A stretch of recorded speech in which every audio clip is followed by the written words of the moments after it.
Koinant, good evening, fellow South Africans and citizens of the world. And we all know how desperate a financial state South African Airways is in. They've gone begging with a begging bowl to the South African ANC government for money to survive. Yes, they've had to do that to survive. And guess what? You can't make this shit up. They're putting in a bid to buy a stake of Namibian Airways, which in itself is on its knees and can't keep operating beyond a year. Where the heck are they going to get the money to do that?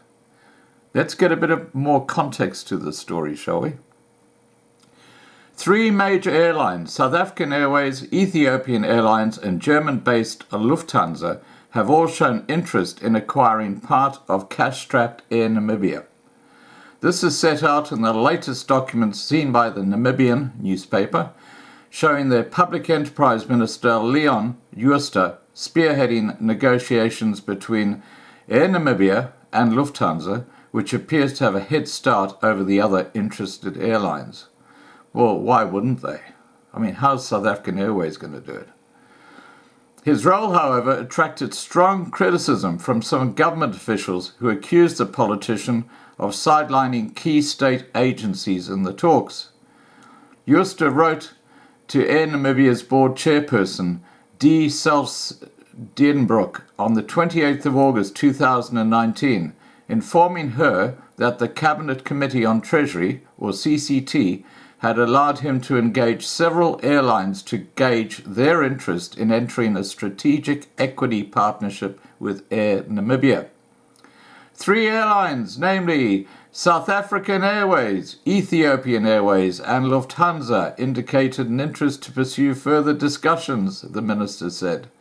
As I said, how can South African Airways even consider buying equity in another airline, considering their financial situation? I mean, the guy who's running South African Airways and who made this decision must have rocks in his head. That goes without saying. Anyway, Jooste added that the transport and finance ministers agreed that Air Namibia can engage these airlines as a matter of urgency to ascertain their appetite for a potential strategic partnership with Air Namibia. He also asked Air Namibia to consider appointing an expert to assist the national airline in these complex negotiations due to lack of capacity in the company. Read brain drain.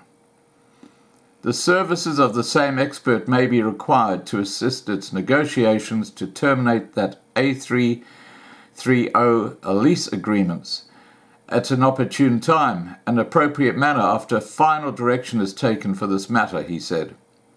Jooste urged Selsdenbroek to fast-track the process and see if there was a need for any tender exemptions.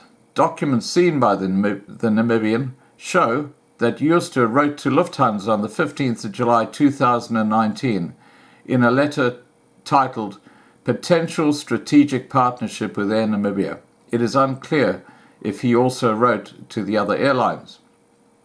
In the letter, he briefly profiled Air Namibia and explained to Lufthansa Chairman and Chief Executive Carsten Speer the positive impacts Air Namibia had on the growth of tourism in Namibia. It is with this in mind that the government of Namibia is desirous of attracting a strategic partner for Air Namibia to optimize potential future growth opportunities for the airline, he said. Jooste added, the government may consider a partnership in the form of a revenue-sharing joint venture arrangement, or more ideally, in the form of an equity-based investment in the airline and all its operations. He furthermore requested Lufthansa to indicate if it would be interested in such a proposed commercial agreement with Air Namibia. Spoor responded 3 weeks later, saying Lufthansa would look into the commercial and legal aspects of such a deal. Spoor said, as there are several layers connected, we would like to have a closer look into both the commercial aspects as well as the legal implications, especially competition law requirements. Lufthansa's chief asked for time to clarify certain issues, but informed Jooste that they had already contacted Air Namibia's acting chief executive officer, Xavier Masula to start discussions. 2 senior officials at Public Enterprises, as well as 3 executives at the airline who spoke to the Namibian this week, said they are unaware that Jooste was in discussions with airlines which could partner with Air Namibia. An official who declined to be named said, "This comes as a surprise to us. We just learned from media reports." Talk is rife that Jooste is going behind Air Namibia's back, as well as his own ministry's officials, by engaging airlines across the globe to secure a strategic partner for the troubled airline.